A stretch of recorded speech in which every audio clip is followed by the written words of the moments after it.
Well, earlier I had a chance to talk with California Attorney General Kamala Harris, and she's seen as a rising star in the party, someone who could eventually run for governor of California. Her primetime speech on Wednesday was highly anticipated. She talked about her efforts to help those facing home foreclosures. President Obama stood with me and 48 other attorneys general in taking on the banks and winning $25 billion for struggling homeowners. That's leadership. That's what President Obama did. And that's why we need to give him another 4 years.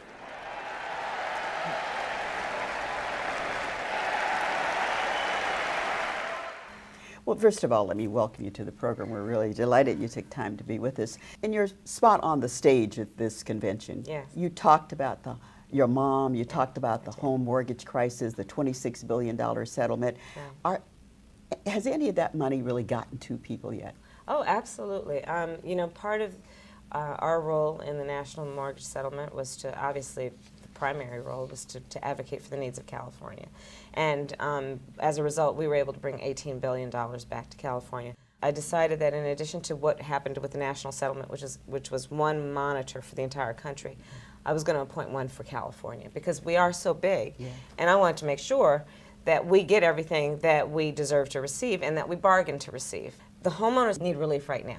So we don't want to wait later and say, I told you so, they weren't going to perform. We wanted to monitor it on a daily basis to make sure that that relief is getting on the ground right now. I got to bring you back to Charlotte. Okay. Okay. One of the big tender moments last night was when there was a video about a senior woman that fired the president up by introducing, it's called All Fired Up. Yes. Is this an All Fired Up group, and can they do anything when they go home to change what some had seen as a dampening of enthusiasm? I was there in that arena last night, and I will tell you, Democrats are fired up and ready to go and ready to re-elect Barack Obama President of the United States.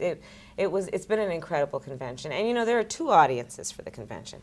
There are the people in the hall who are primarily delegates, which means they're already active in the party and they've been selected by other members of the party to represent them. They're leaders. And there's the television audience, which is millions of people. Some undecided, others, you know, maybe needing a little bit of motivation. And I think that this convention provided that for both audiences. And people are very excited in the midst of understanding that the president in our country, we're facing a lot of challenges, but he's the one to take us through and move us forward. Well, there are many themes, and they were played and they were hammered home to us. Number one, the state of women and women's health. That's right. That was a big theme. Many people spoke to it. That's right. Do you think that there's a better understanding, and does it help with the issue of what has now become Obamacare? Let me tell you something. So I'll give you just a real life story. I go to my dentist office, the dental technician. She's cleaning my teeth, and she says, I have to tell you, I'm going to do everything I can to re-elect this president, Barack Obama. She's never said anything political to me before. You know why? Because she's pregnant, and she was trying to get an improved insurance coverage so she can get prenatal care.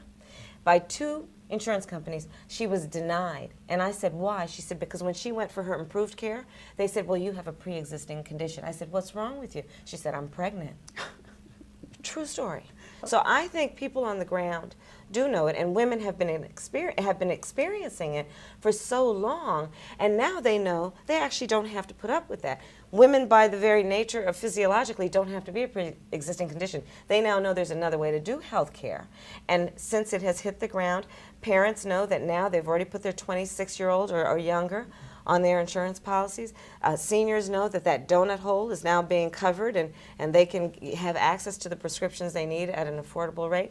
I think people know. Okay, so we got to push ahead with gay marriage. Okay. The first president to endorse that. That's right. He did the right thing. A convention that we got repeated speakers. That's right. You think the message is out? Is that battle over with? That battle is over. Okay. The president, as he said, he has evolved to a point that all people should evolve to, of understanding that there is one group in our society right now that is legally discriminated against. And you know, as a child of parents who met in the civil rights movement, I feel very strongly about that point, and I think we all do, and certainly you do, Belva, with your long history of commitment to civil rights.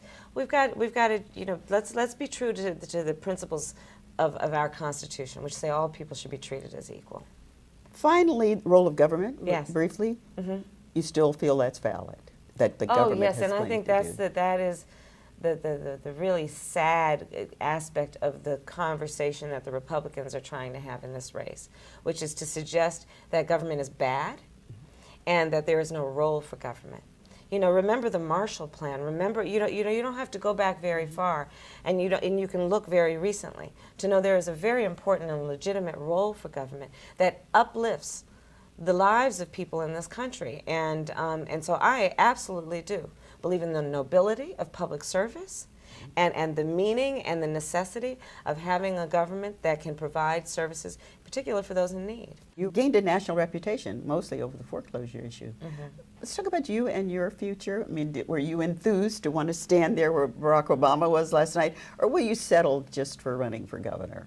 Oh my goodness, Belva. You just threw that out there. Let me tell you something. I love being Attorney General of California, and you know, and I'm halfway into my term.